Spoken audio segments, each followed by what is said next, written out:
Ravi Shankar Prasad is live with us tonight. We are also joined by Kalikesh Deo of the BJD, Member of Parliament from Orissa tonight. Kamal Farooqi, who's now with the Samajwadi Party, is with us tonight. Siddharth Vardarajan of the Hindu is with us tonight.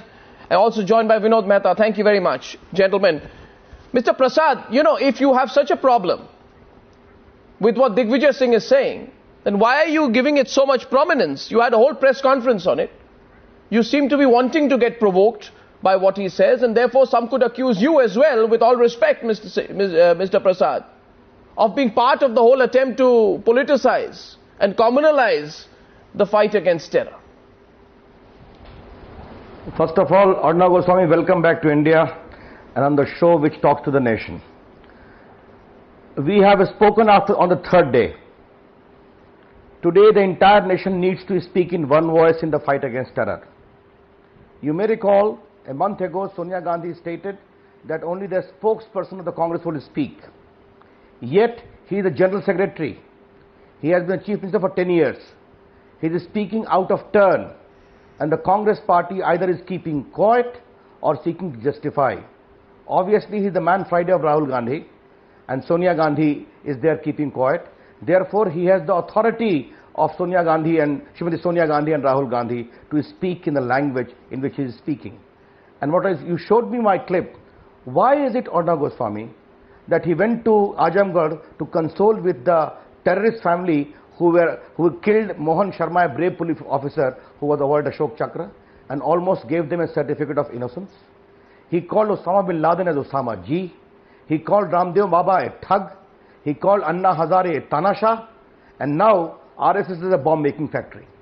Therefore, NIA and the SIT in Mumbai are meeting people in jail, doing investigation. Who are these elements of SIMI and IM is well known. But if Sonia Gandhi is keeping quiet, if Rahul Gandhi is keeping quiet, what kind of message today we are giving to Pakistan, whom the Prime Minister and the Home Minister is saying are fomenting terror in India and naming the ISI? Their hearts will be gladdened today. And what kind of image India is suffering internationally? My question to you, Mr. Prasad, is... My question was this, Mr. Prasad. And I put this question next to Vinod Mehta. Isn't the BJP giving in to the Congress provocation by rebutting Digvijay Singh's comments, Mr. Mehta? Should Ravi Shankar Prasad have held... 1 minute, let me say again. He is speaking the language of Sonia Gandhi and Rahul Gandhi in different formulation. And the reason is very simple. Congress party is suffering in corruption. Congress party is unable to explain its soft on terror attitude. Sir, therefore, please change the agenda. That is what he is doing. No, some would say, Mr. Mehta, that there is no need for Ravi Shankar Prasad to have a full press conference on Digvijay Singh's remarks. What do you think? Arnab, every time there is a terrorist attack and there are these kinds of discussions, we always have this question is asked, who's communalizing the terrorist attack? I am not going to answer that question because it's quite obvious that both sides are trying to do it. Both sides try to communalize it, and they don't realize that they are not winning any points by this kind of sideshow. I'm not saying that the BJP does it alone. I think the Congress also does it. They both do it. But the people of India are not interested in this debate. They are more focused on other serious matters, and I am surprised why both the parties indulge in these theatrics. They only undermine their own credibility, and the general public's revulsion for politicians and politics increases. So you've equated the BJP and the Congress. On this issue, you've completely equated both sides. After all, Mr. Advani said on the first day that it's a policy failure. That means he's immediately pointing fingers towards Pakistan. So, and what Mr. Digvijay Singh says is you have already shown. So there's nothing to choose between BJP and Congress. They play out their own scripts, and in a country where Vada Pav is also politicized, I am not surprised that terrorism is politicized. I want to know... But it won't cut any ice It won't cut any ice with the people of this country. We're getting a rebut. I think Ravi Shankar Prasad, I saw him raise his hand, and I will come back to you. I just want to give everybody an equal opportunity at the start. Okay, let's see if someone takes a position tonight. You are now with the Samajwadi Party, Mr. Farooqi. Take a position. Take a non-political position. Take a position that has nothing to do with Uttar Pradesh, nothing to do with politics on this. No, do you feel Digvijay Singh did the right thing by referring to Hindu terror after these attacks? Arnab, I'm totally with Vinod Bhai. I'm totally with him because I'm not speaking for any particular party, but we have seen it's a very unfortunate. Country is suffering with this terrorist activity, and all of us should be united in fighting it out. Unnecessarily, not only the BJP and Congress, they are fighting, even the Congress is fighting within its own ally. That we did not have those kind of efforts. And in the process, what is happening? In the process, we have lost one innocent man. But again, this is a very unfortunate thing. And in the process, we are delaying the whole process of investigation. So all these things put together, ultimately it is the country which is suffering. And neither Mr. Prasad nor Mr. Digvijay Singh are doing any good to the nation, because ultimately we are not interested in politicizing the whole thing. The Samajwadi Party is least interested in all these kind of things. We are only interested that whosoever is there, number one, unnecessarily demonizing should not be there. And number two, this media should not jump onto the conclusion immediately after those explosions. So within 5 minutes we came to know there was some mujahideen or something of that kind of there. Let the investigation agency do something. At the same time, Mr. Prasad has been just now raised this issue. It's very unfortunate. We know it that Azamgarh has been unnecessarily targeted, and those two boys, we know it, they were targeted by the police, and we have been demanding it. Why did not there was a judicial inquiry? Why to blame those particular? No, but there again you see, there was a news item that entire Azamgarh has been raided, which is not correct. All these things put together are in fact trying to divert the attention of the nation from the real issue. The real issue is that innocent people. We are not discussing Hindus or Muslims. It is the Indians who have been suffering. It is the country which is suffering. And I totally agree with you that doing this kind of attitude, in fact, we are playing into the hands of our enemies. Mr. Farooqi. Pakistan or any other person, because we are not in a position to defend ourselves properly. Mr. Farooqi, the real issue is, I go to Siddharth Varadarajan, the real issue is political parties have politicized the issue. Please don't blame the media. Please don't say media comes to quick conclusions. It's politicians who come to conclusion within microseconds. The media reports what the officials are saying or what sources are saying. I go to Siddharth Varadarajan tonight. Siddharth, who's compromising India as a debate? Compromising India on the national stage? You buy Ravi Shankar Prasad's line? Shankar Prasad is right to criticize Mr. Digvijay Singh for injecting a very unnecessary note into this debate.